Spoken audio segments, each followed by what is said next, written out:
Hello, Franklin friends. This is Miss Kennedy, and I'm here to read another chapter of The Cricket in Times Square by George Selden. Last time we left off, a cat had jumped up into the newsstand where Chester and Tucker were talking, and it scared Chester. We're going to have to find out what happens. The next chapter's called Harry Cat. Chester buried his head in the Kleenex. He didn't want to see his new friend Tucker Mouse get killed. Back in Connecticut, he had sometimes watched the one-sided fights of cats and mice in the meadow, and unless the mice were near their holes, the fights usually ended the same way. But this cat had been upon them too quickly, and Tucker couldn't have escaped. There wasn't a sound. Chester lifted his head and very cautiously looked behind him. The cat, a huge tiger cat with gray-green eyes and black stripes along its body, was sitting on his hind legs, swishing his tail around his forepaws, and directly between those forepaws, in the jaws of the enemy, sat Tucker Mouse. He was watching Chester nervously. The cricket began to make frantic signals that the mouse should look up and see what was looming over him. Very casually, Tucker raised his head, and the cat looked straight down at him. "Oh, him," said Tucker, chucking the cat under the chin with his right front paw. "He's my best friend. Come on out of the matchbox." Chester crept out, looking first at one and then the other. "Chester, meet Harry Cat," said Tucker. "Harry, this is Chester. He's a cricket." "I'm very pleased to make your acquaintance," said Harry Cat in a silky voice. Hello," said Chester. He was sort of ashamed because of all of the fuss that he had made. "I wasn't really scared for myself, but I thought cats and mice were enemies." "Oh, in the country, maybe," said Tucker, "but in New York we have given up the old habits long ago. Harry is my oldest friend, and he lives with me over in the drain pipe. So how was scrounging tonight, Harry?" Not so good," said Harry Cat. "I was over in the ash cans on the east side, but those rich people don't throw out as much garbage as they should." "Chester, make that little noise again for Harry," said Tucker Mouse. Chester lifted the black wings that were carefully folded across his back, and with a quick, expert stroke, drew the top one over the bottom. Thrum echoed through the station. "Oh, lovely, very lovely," said the cat. "This cricket has talent." "I thought it was singing," said Tucker, "but you do it like playing a violin, with one wing on the other." "Yes," said Chester, "these wings aren't much good for flying, but I prefer music anyhow." He made three rapid chirps. Tucker Mouse and Harry Cat smiled at each other. "It makes me want to purr to hear it," said Harry. "Some people say that the cricket goes chee, chee, chee," explained Chester, "and others say it's treat, treat, treat. But we crickets don't think it sounds like either one of those." "It sounds to me as if you're going crick, crick, crick," said Harry. "Maybe that's why they call him a cricket," said Tucker. They all laughed. Tucker had a squeaky little laugh that sounded as if he was hiccuping. Chester was feeling much happier now. The future did not seem nearly as gloomy as it had over in the pile of dirt in the corner. "Are you going to stay in New York a while?" said Tucker. "Well, I guess I have to," said Chester. "I don't know how to get home." "Well, we could always take you to Grand Central Station and put you on a train going back to Connecticut," said Tucker. "But why don't you give the city a try? Meet some new people, see new things. Mario likes you very much." "Yes, but his mother doesn't," said Chester. "She thinks I carry germs." "Ah, germs," said Tucker scornfully. "She wouldn't know a germ if it gave her a black eye. Pay no attention to her." "Too bad you couldn't have found more successful friends," said Harry Cat.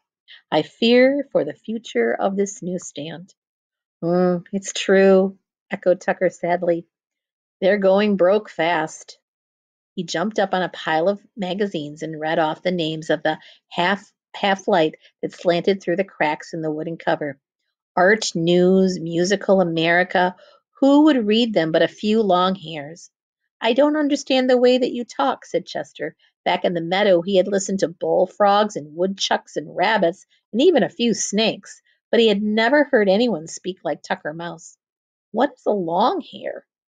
Tucker scratched his head and thought for a moment. A long hair is a extra refined person, he said. You take a Afghan hound, that's a long hair. Do Afghan hounds read musical America? Asked the cricket. They would if they could, said Tucker. Chester shook his head. I'm afraid I won't get along in New York, he said. Oh, sure you will, said Tucker Mouse. Harry, suppose we take Chester up and show him Times Square. Would you like that, Chester? Oh, I guess so, said Chester, although he was really a little leery of venturing out into New York City. The three of them jumped down to the floor. The crack in the side of the newsstand was just wide enough for Harry to get through. As they crossed the station floor, Tucker pointed out the local sites of interest, such as Kinnick's lunch counter. Tucker spent a lot of time there, and Loft's candy store. Then he came to the drain pipe. Chester had to make short little hops to keep from hitting his head as they went up. There seemed to be hundreds of twists and turns, and many of the other pipes were open off the main route, but Tucker Mouse knew his way perfectly, even in the dark. At last Chester saw light above them. One more hop brought him out into the sidewalk, and there he gasped, holding his breath and crouching against the cement. They were standing at the corner of the Times building, which is on the south end of Times Square. Above the cricket, towers that seemed like mountains of light rose up into the night sky. Even this late, the neon signs were still blazing. Reds and blues and greens and yellows flashed down on him. And the air was full of the roar of traffic and the hum of human beings. It was as if Times Square was a kind of shell with colors and noises breaking in great waves inside. Chester's heart hurt and he closed his eyes. The sight was too terrible and beautiful for a cricket who up to now had measured high things by the height of his willow tree and sounds by the burble of a running brook. How do you like it? Asked Tucker Mouse. Well, it's quite something, Chester stuttered. You should see it on New Year's Eve, said Harry Cat. Gradually, Chester's eyes got used to the lights. He looked up, and way far above them, above New York and above the whole world, he made out a star that he knew was a star he used to look at back in Connecticut. When they had gone down to the station and Chester was in his matchbox again, he thought about that star.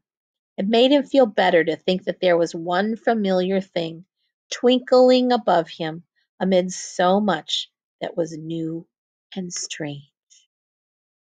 That's the end of this chapter. There are there's just there are two pictures in this one. The first one shows Tucker Mouse and Harry Cat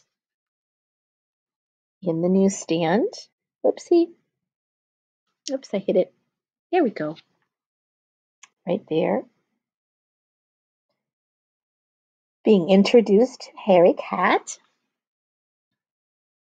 And here's the picture of Times Square, which is a pretty famous part of New York City with lots of signs.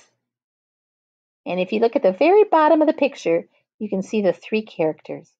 There's Harry Cat, Tucker Mouse, at the very bottom, very tiny, Chester Cricket.